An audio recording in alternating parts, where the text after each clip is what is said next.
Hi there, Lindsay here, the Frugal Crafter. Today we're gonna dig out some of our artsy-fartsy media and make a couple really cute cards. This video is brought to you by artneco.com. I'll be using stamps from them today. You can see this beautiful seashell stamp and the crab and the fish we're gonna use. So much fun. I began by squirting that stamp with water, and now I'm going to use water-soluble oil pastels to add color to the stamp. And you can use whatever you have. You can use gelatos, watercolor crayons, water-soluble oil pastels, any sort of like crayon-y like product that you have. I wanted to let you know that the stamps that I'm using today from Art & Eco are all from the same set, so you can save some money if you like all of them.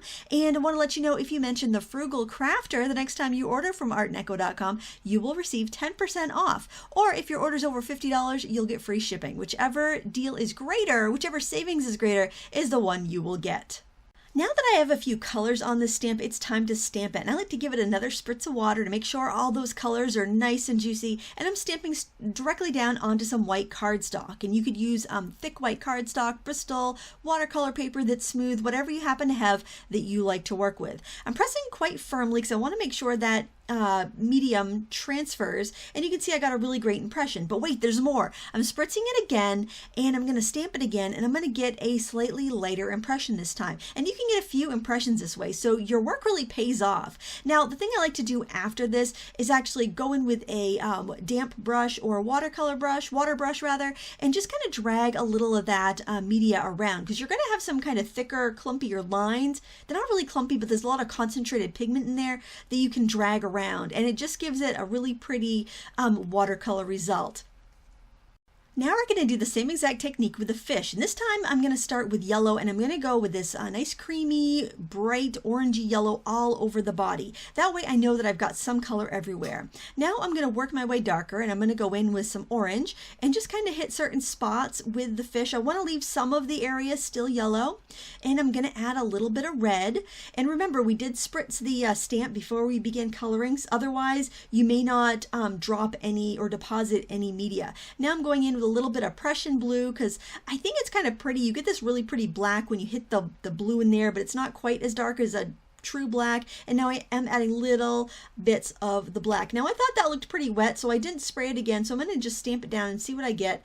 And there you can see I had plenty of water on there. I'm going to give it one more spray before I go and stamp it a second time, and that way I'll have a couple of fish to work from. Now you're probably thinking, why am I stamping so many things if I'm only making a couple of cards? Well, when I originally started this project, I thought, I know, I'm going to make a bunch of project life cards so that when I get back from my vacation, I'll have all these beautiful nautical cards to scrapbook with. But it didn't turn out that way. As I was trying to make the cards, I was just completely having a brain cramp, and they turned into greeting cards instead. Also, I wanted to mention that when you are moving the pigment around with your brush, be careful if you have any black areas, because that black is really strong and it can overtake, you know, your yellow and your orange really quickly if you're not careful. So now I'm working on that same piece of paper. I'm just kind of scooching it down a bit so I can reach the top. Of course, if I was smart, I would have done it top to bottom so I didn't risk like dragging my arms through the things I just painted. But you know how I roll. You're not new to this show. You know how it is here. And I am coloring this crab with orange, red, and I think I'm going to pull in some of the colors I used on the goldfish. So I'm going to go in with some of that Prussian blue because it just is, it's a really pretty earthy blue. And I'm going to stamp that down. And you kind of have to determine before you stamp whether your stamp feels wet enough. Like, I always have to spritz it before the second impression, but on that first one, if it still feels like it's pretty wet, I don't bother doing that. So now again, I'm going to go in with my water brush, but if I don't feel like I have enough color there, I can always take my brush and wipe it across the tip of one of those crayons to bring over more pigment, or I can grab like a red marker, especially one of those real brush markers, because they don't seem to be bothered when you go over a wet area, and I can add in a little bit more color that way. After those images were dry, I went ahead and cut them out with my scissors. Nothing fancy. I actually wasn't sure whether I wanted to keep them in like a rectangular kind of shape around them or trim them out closely. So I decided to trim out 3 of them closely and then kind of play with some card layout placement, because at this point I've decided they're going to be greeting cards instead of project life cards.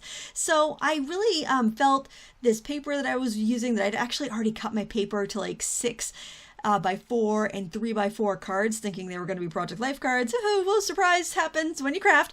And I thought, well, you know, that's kind of a little plain looking. So I decided I was going to repeat that same technique I did with the shells before and actually stamp directly on this pattern paper. And you know what? I really loved the result because I have the very subtle printing that's on that paper, and that's K&Co paper. It's a nautical pack, double-sided paper, so it's really kind of fun. And I'm doing that same technique where I just drag some of that ink around, or that crayon around with my brush. I just wanted it to feel like another layer of design there, but I didn't want it to stand out too much. Since the technique with the shells works so great, I thought, hey, I'm going to do that with the koi too. That'll just be fantastic.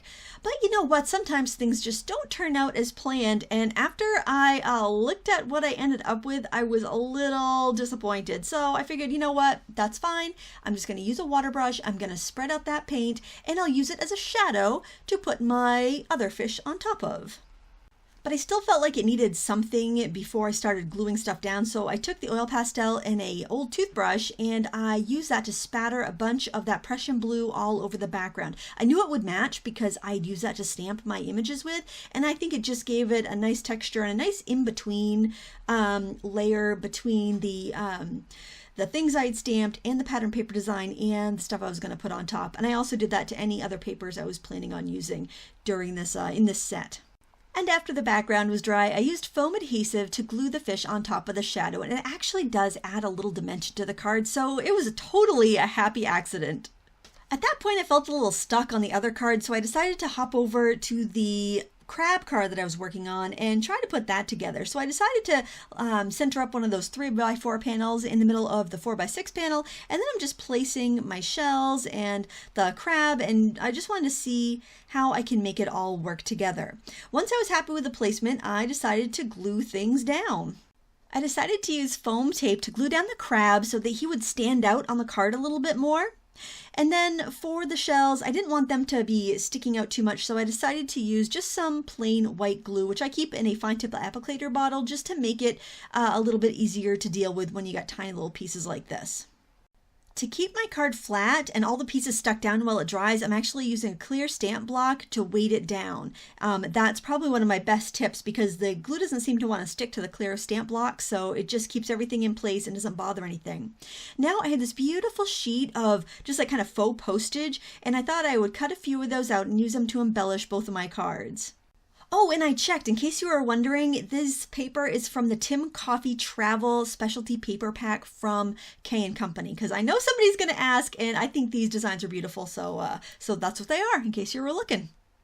Now this is the point where I do a lot of kind of fussing around with the different items that are potential embellishments, and I try to figure out exactly where I want everything to go.